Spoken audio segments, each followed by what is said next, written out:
Baik, Assalamualaikum warahmatullahi wabarakatuh. Di sini perkenalkan saya Al-Murtado dari Prodi Sistem Informasi. Di sini saya ingin menjelaskan tentang beberapa hukum-hukum yang ada di dalam Software Engineering Law. Nah, di sini eh, saya mau ngebahas hukum Hierarchical Structure Reduced Complexity. Apa sih Hierarchical Structure Reduced Complexity ini? Yaitu dari Simon's Law.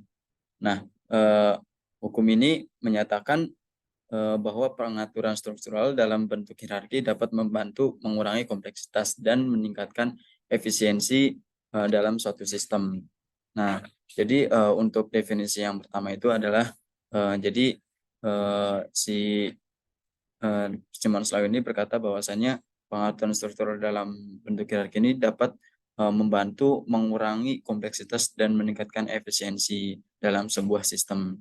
Nah, eh, dari Simon Slow ini adalah orang yang ilmuwan komputer dari psiko ahli kimia Herb Simon, nah yang telah dirujuk sebelumnya. Struktur hierarki ini mengurangi kompleksitas. Artinya penerapan definisi kompleksitas yang digunakan di sini adalah terdiri dari sejumlah besar bagian yang berinteraksi dengan cara yang tidak sederhana. Yang saya maksud dengan hierarki ini adalah bahwa satu sistem dapat bahwa satu sistem dipartisi sedemikian rupa sehingga terdiri dari subsistem-subsistem masing-masing yang disusun secara hierarkis atau terstruktur hingga komponen-komponen dasar terbentuk dan dicapai. Bila dimulai dari atas, subsistem yang menyusun sistem ini membentuk lapisan atau tingkat dengan lapisan yang lebih tinggi di atas lapisan yang lebih rendah. Nah, dengan struktur ini akan menjadikan sistem yang lebih kompleks sebagai hierarki subsistem. Kompleksitasnya itu akan berkurang. Nah, pada hukum Simon ini berlaku untuk sistem kompleks apapun, baik sistem alami maupun buatan resmi. Nah, ini adalah suatu sistem dari sedikit undang-undang yang berguna secara universal. Nah, artinya untuk menyusun struktur dalam skala besar sistem. Nah, seringkali kita cenderung percaya bahwa sistem non-hierarki memang demikian, lebih fleksibel dan terukur. Nah, misal contohnya ini adalah internet. Sebenarnya non-hierarki sistem eh, hierarchical system ini biasanya memerlukan upaya yang jauh lebih besar untuk desainnya. Nah, adapun bukti dalam esai ini, Simon menggambarkan perbandingan antara alam dan buatan sistem tentang bagaimana mereka eh, menangani kompleksitas itu sendiri. Dalam pengamatannya dari alam adalah itu sistem yang terstruktur secara hierarki berkembang lebih cepat eh, daripada sistem non hierarki. Nah, dengan ukurannya sistem non hierarki dengan ukuran yang sama. Artinya definisi Simon ini tentang hierarki tidak menjadi perhatian sifat hubungan antar subsistem atau istilahnya itu istilah hierarki digunakan secara rekursif. Apa sih yang dianggap sebagai komponen dasar bergantung pada konteks? Contohnya ini dari alam adalah galaksi dan bintang atau molekul dan atom. Dalam kehidupan bermasyarakat, ada negara, komunitas, dan keluarga. Lebih banyak di bidang sosial daripada di bidang sosial sistem alami. Justru penentu utama hierarki adalah frekuensi interaksi hubungan antar subsistem. Nah, evolusi jelas diutamakan sistem hierarki karena apa di sini? Karena lebih stabil jika terganggu. Hal ini juga berlaku untuk sistem buatan yang diilustrasikan oleh perbedaannya. Dalam produktivitas dua pembuat jam, seseorang membangun produknya dari subsistem. Subsistem lainnya harus memulai dari awal setelah setiap gangguan. Nah, orang yang menggunakan suprakitan ini memiliki peluang lebih besar untuk menyelesaikan suprakitan memiliki peluang lebih besar untuk menyelesaikan jam tangannya gitu. Misal Simon ini akhirnya bisa menyimpulkan nih bahwa banyak sistem besar yang hampir dapat didekomposisi dan mengandung redundansi dalam jumlah yang besar. Artinya struktur ini yang identik dapat muncul berulang kali. Hal ini bisa diilustrasikan pada gambar 3.3. Nah, dalam contohnya ini adalah subsistem B1 dan B2. Nah, di sini dalam gambar 3.3 ini diilustrasikan bahwa eh, subsistem B1 dan B2 adalah identik. Begitu juga subsistem C1 dan C2. Mereka berkomunikasi melalui subsistem A.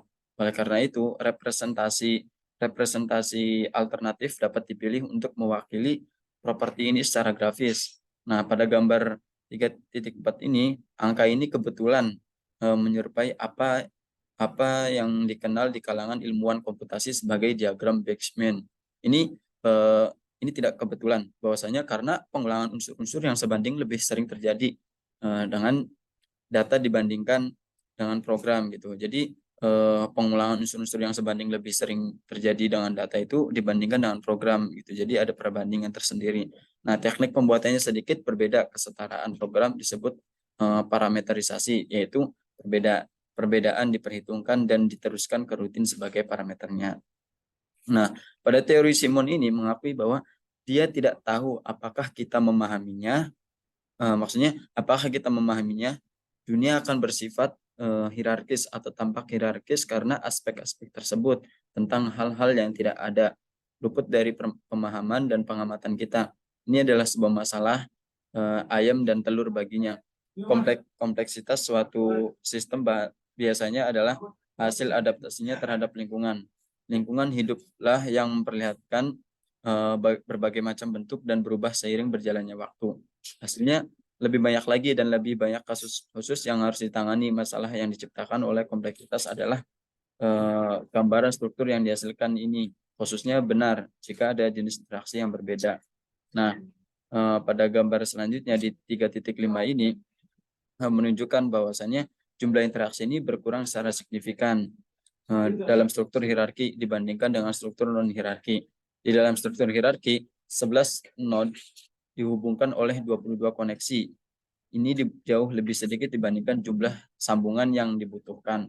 Artinya, untuk menghubungkan 11 node ini dalam kasus non hierarki, dalam hal ini membutuhkan rumus yaitu C N X dikurangi N dikurangi 1 dibagi 2. Maka hasilnya itu 11 kali 10 per 2 sama dengan diperlukan 55 sambungan. Nah, komentar dalam makalahnya pada Kongres IFIP 1974 ini, Parnas atau Pern 74 memberikan pradefinisi struktur hierarki berikut ini. Ada relasi atau predikat R, X, dan Y antar bagian struktur yang menentukan tingkatan sebagai berikut. Nah, pada level 0 adalah sekumpulan bagian sedemikian rupa sehingga tidak ada X untuk Y apapun. Bahwa R, X, dan Y ini sebagai dan tingkat ini adalah himpunan bagian dari XI. Ada X itu ada apa aja sih? X1, X2, X3, dan X selanjutnya. Sehingga A terdapat A, Y pada level I min 1 sehingga hasilnya itu R, XI, dan Y bertahan. Dan B jika RX dan Z maka Z berada pada level I min 1 atau lebih rendah. Nah, Parnas juga lebih menegaskan bahwa istilah struktur hierarki memang ada, tidak terdefinisi kecuali kita menentukan dengan tepat hubungan apa yang ada di antara keduanya tingkat hierarki ini. Dia menawarkan contoh berikut: X berisi Y, X menggunakan YX memilih akses ke Y. Nah, mungkin ini adalah gambaran dari struktural dalam bentuk hierarki. Nah, mungkin itu aja yang bisa saya sampaikan. Bila ada penjelasan yang kurang bisa lanjut di kolom komentar, dan mau diskusi juga lanjut di kolom komentar. Terima kasih, sekian dari saya. Assalamualaikum warahmatullahi wabarakatuh.